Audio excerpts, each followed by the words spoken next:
हे कंस, जिस बहन को तू इतने प्रेम से विदा कर रहा है उसी का 8वां पुत्र तेरी मृत्यु का कारण बनेगा।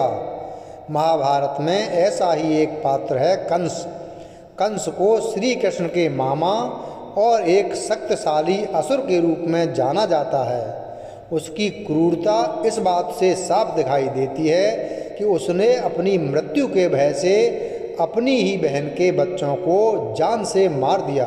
लेकिन शायद आपके मन में भी एक ख्याल जरूर आता होगा कि यदि कंस को अपनी बहन देवकी की 8वीं संतान से मृत्यु का भय था तो उसने अपनी रक्षा के लिए देवकी और उनके पति वसुदेव को जान से क्यों नहीं मारा। यदि कंस उन्हें ही समाप्त कर देता तो देवकी की संतान ही ना होती और उसके लिए मृत्यु का भय खत्म हो जाता। आइए जानें इसके पीछे के रहस्य के बारे में, कुछ रोचक तथ्यों के बारे में। यदि हम धार्मिक कथाओं की माने तो कंस अपनी बहन देवकी से बहुत प्यार करता था, लेकिन जब उनका विवाह वसुदेव के साथ हुआ और कंस उनकी विदाई कर रहा था उसी समय एक आकाशवाणी हुई। आकाशवाणी में यह कहा गया कि कंस जिस बहन को इतने प्रेम से विदा कर रहा है उसी का 8वां पुत्र कंस की मृत्यु का कारण बनेगा। इस आकाशवाणी को सुनते ही कंस ने अपनी बहन और उनके पति को बंदी बना लिया और कहा कि उनके सभी पुत्रों को जन्म के तुरंत बाद ही कंस को सौंप दिया जाए। कथाओं के अनुसार जैसे ही आकाशवाणी हुई उस समय खुद के मृत्यु के भय से उसने अपनी बहन देवकी को मारने का निर्णय लिया। जैसे ही कंस ने देवकी की तरफ तलवार उठाई तो उनके पति ने आग्रह किया कि वो देवकी को ना मारें और वह स्वयं वसुदेव अपनी सभी संतानों को जन्म के तुरंत बाद कंस को सौंप देंगे। वसुदेव ने अपनी पत्नी की रक्षा के लिए ही कंस को अपने सभी 8 बच्चों को सौंपने का वचन दिया। कंस जानता था कि वसुदेव हमेशा अपनी बात पर अड़िग रहेंगे, इसलिए वो देवकी के जीवन को छोड़ने के लिए तैयार हो गया।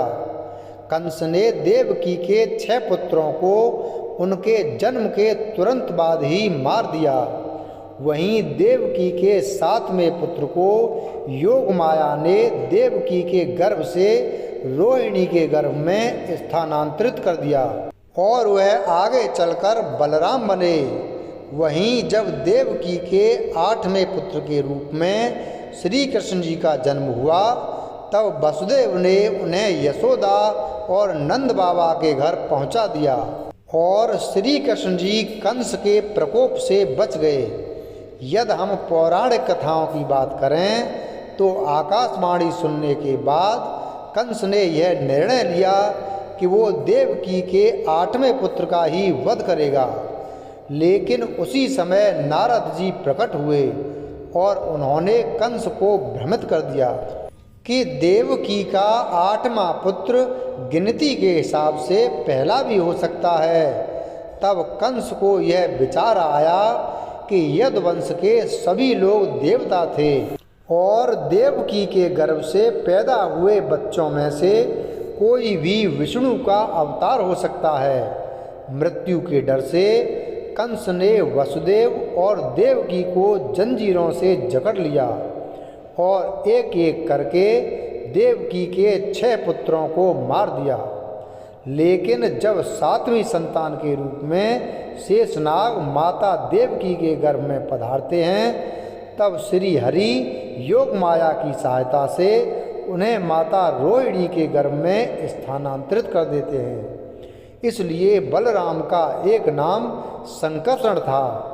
उसके बाद 8वीं संतान के रूप में श्री कृष्ण का जन्म होता है। श्री कृष्ण के जन्म के बाद भगवान की योग माया से कारागार की सुरक्षा में तैनात सिपाही बेहोश हो गए थे। इसके बाद पिता वसुदेव बालकृष्ण को गोकुल पहुंचाने के लिए उन्हें टोकरी में लेकर कारागार से सीधे यमुना नदी चले गए। इस दौरान तेज बारिश हो रही थी और बाढ़ आ गई। यमुना बाल कृष्ण के पैर छूना चाह रही थीं। इसी प्रयास में नदी का पानी ऊपर उठने लगा। इसके बाद बाल कृष्ण ने अपना पैर टोकरी से निकालकर बाहर रखा। यमुना उनका चरण छूकर नीचे आ गईं। इसके बाद आगे रास्ता बनता चला गया। बारिश से बचाने के लिए शेषनाग फन फैलाकर उनके पीछे पीछे चल रहे थे। वसुदेव यमुना नदी में हंसा घाट होते हुए कंस किला के पीछे से चलते हुए विश्राम घाट पहुँचे। इसके बाद महर्षि दुर्वासा आश्रम के पास से होते हुए गोकुल पहुँचे। यहाँ पर वह नंद बाबा और यशोदा के घर नंद भवन पहुँचे।